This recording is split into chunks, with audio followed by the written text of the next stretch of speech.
Hi everybody, thank you for joining me for coffee and card at home. This morning we had our first Zoom session using this new suite, and today I'm going to be showing you how to do that if you missed it or if you want to have a go at creating your own. So I'm just going to make sure that my computer's up to speed with me and then we'll make a start. So these are the cards that we made this morning. So using the Daisy Lane stamp set and the Daisy Punch, and then a couple of extra little bits that I've used, a splatter from the Forever Fern, and I've used the sentiment Happy Birthday from Happy Thoughts. So I'm just going to get all the bits I need together and then we'll make a start. So we need a white card base, which is standard size, which is half an A4 sheet cut at 14.8 centimetres and scored at 10.5 centimetres. And then we've just got some scraps of card that we're using just to create the flowers. So I've got a couple of different colours. I've got yellow, which is Daffodil Delight, and purple, which I think might be Gorgeous Grape, and some pink, which is Petal Pink. And then we need coordinating ink colours as well. So I'm using a slightly darker pink. I've got Flirty Flamingo, slightly different purple, Highland Heather, and Daffodil Delight yellow ink. So, and black ink for a sentiment as well.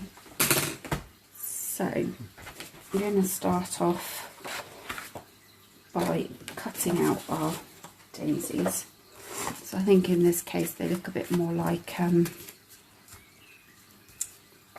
gerbils, that's what I was thinking of. So we need to cut 2 of each colour because they're going to overlap each other. So I'm going to start with my Petal Pink. So I have one. I'm just going to cut another one. I've got 2 of my Petal Pink, and I'll cut 2 from the purple. Oh, these punches are so strong.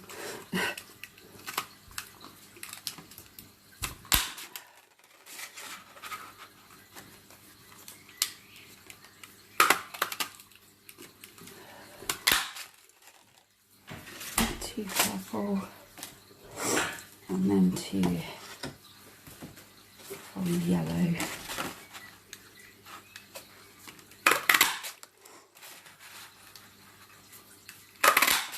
There we go. They cut out a bit easier than the purple wanted to. Oh, punches are great, but sometimes they're really hard to push down.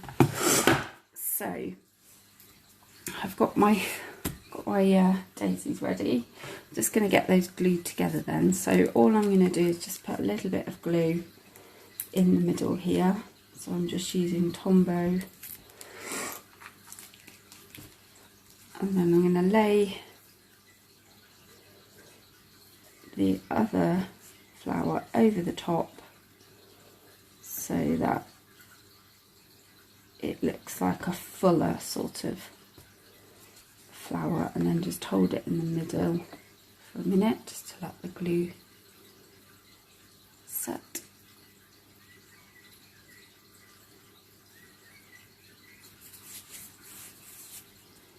Okay, I'll just put that to the side for a second to dry. Same with my purple flower.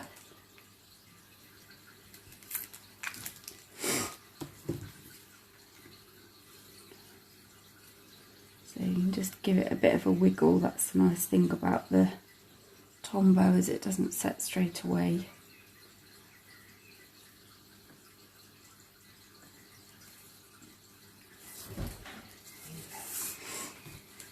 and then the pink.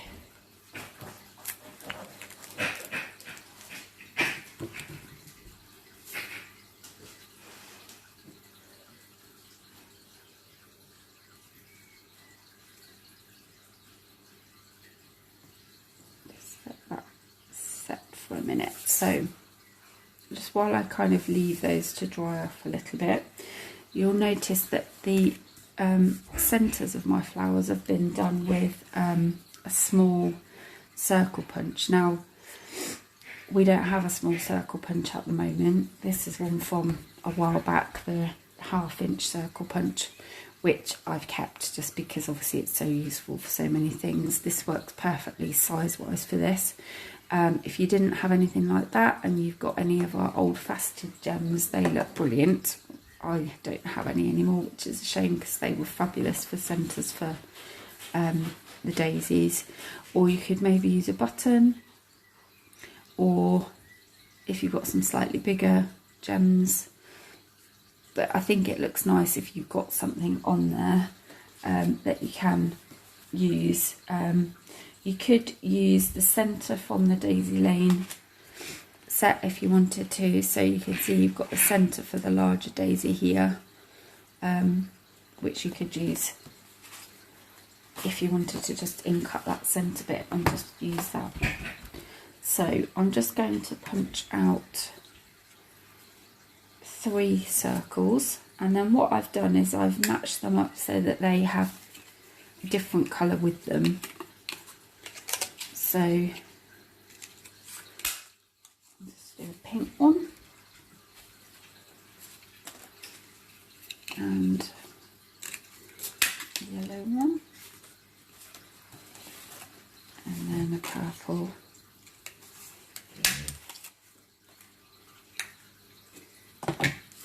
So, oops, it's gone under my mat. There we go. I'm just going to match these up so that they go with a different one. So I could go with yellow on my pink, purple on my yellow, pink on my purple. Just as long as they're all different and obviously they stand out. Now you could glue them straight down like that if you want to, or I raise mine up with dimensionals. It's entirely up to you how you prefer to do it. If you're going to use dimensionals, just our standard size dimensionals fit perfectly. So just one right in the middle,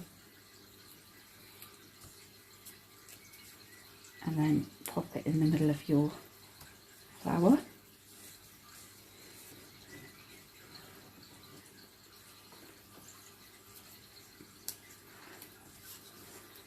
And just take the yellow centre. Just going to do the same.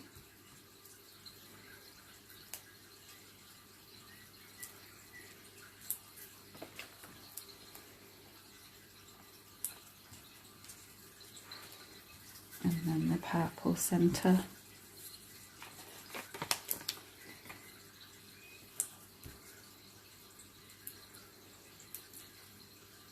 This card's a great card for using up your scraps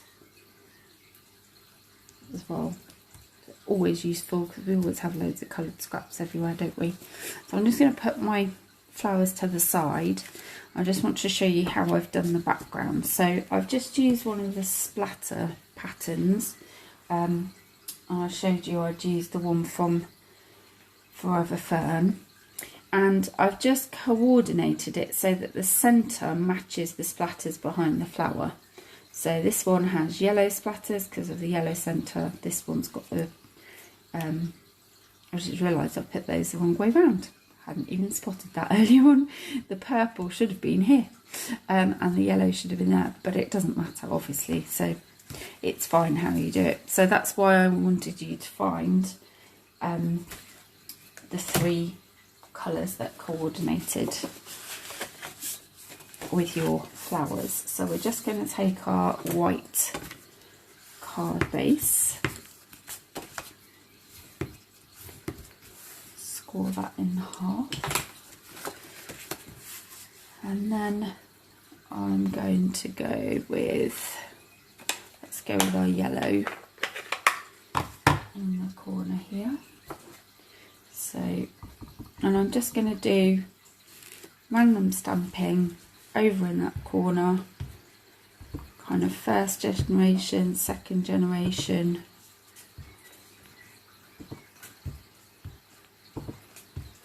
Going off the edge.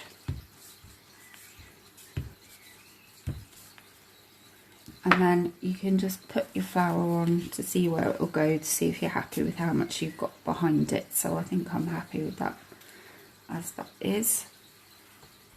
Just clean that off and take our next colour.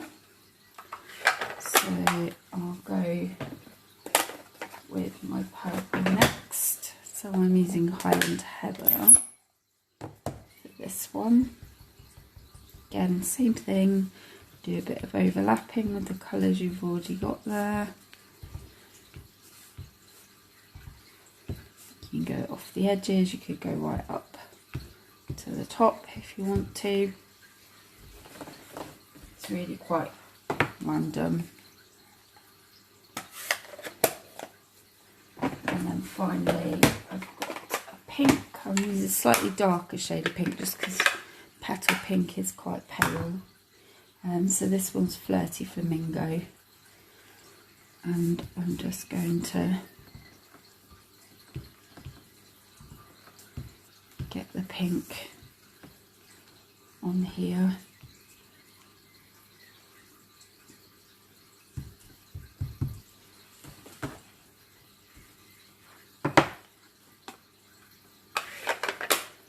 Now, what I'm going to do with this one is these two that I did earlier, I put Happy Birthday Friend. I'm just going to put Happy Birthday on this one. So I'm going to put it in this top bit here that I've left white. And I've just used black ink for that. And my sentiments from Happy Thoughts. Make sure that's well inked up. I'm just going to try and use the grid lines either side just to help me to stamp that straight.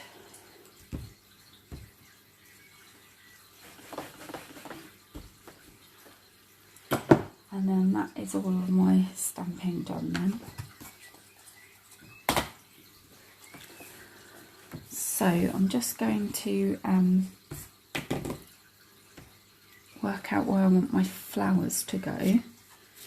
So I'm matching that to the centre, so yellow there. This is the one with the purple centre. And then this is the one with the pink centre. And you can place your flowers wherever you want them to go. There's no right or wrong. On this one that I did, I just stuck them all down as they were. This one, I actually stuck these two down and then raised the one up in the middle with dimensionals. It just makes it look a little bit more 3D.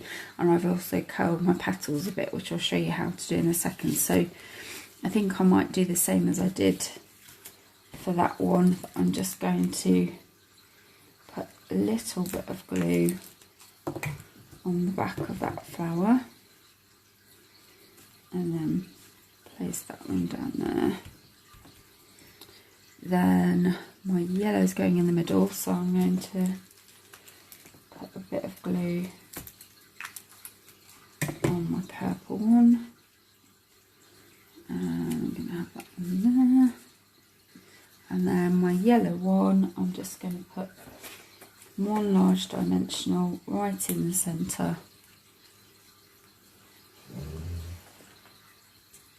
And then have that one there. So some of my petals look like they're naturally curling up a little bit anyway, but if you want to make sure that they are curling up, if you just take your bone folder and you just put your thumb on the top of it, your finger behind the petal, and you just kind of run the edge of it along and curl up. And it just helps to get your petals to curl a little. If If you don't have a bone folder, you could probably do it with a pair of scissors. Just need to be a little bit more careful, obviously because of the point. And you can do as many petals as you want. Just remember, obviously, on the ones you've glued down, the ones that were towards the back when you layered them up may not be able to curl quite so well. You probably don't want to curl them all anyway, just sort of the ones more to the top.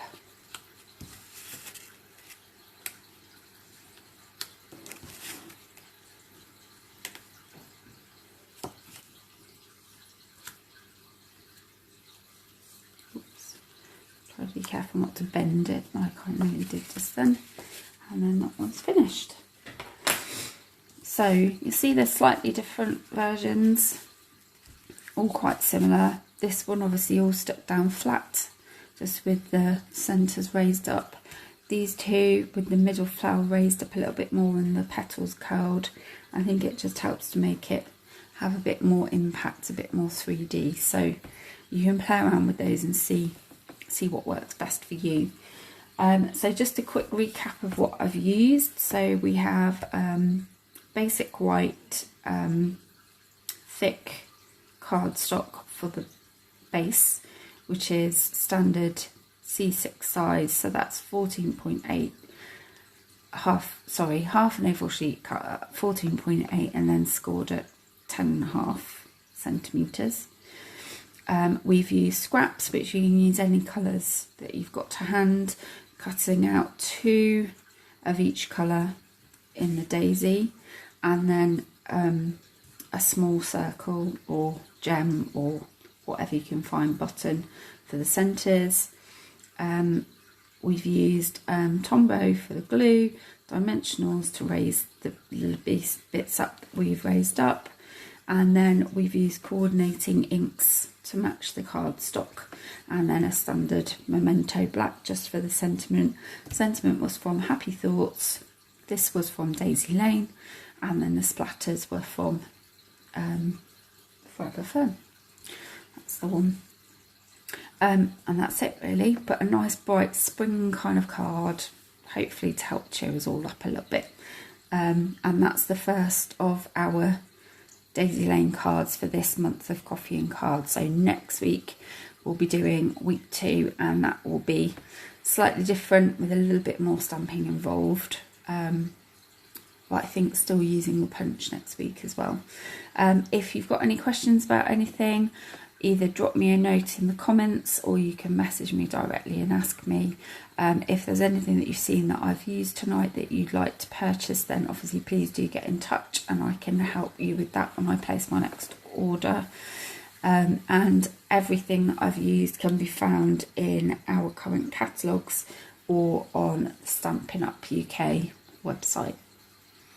Well, thanks for joining me this evening. Have a good week, and I'll see you again next Monday for Coffee and Card at Home. Bye.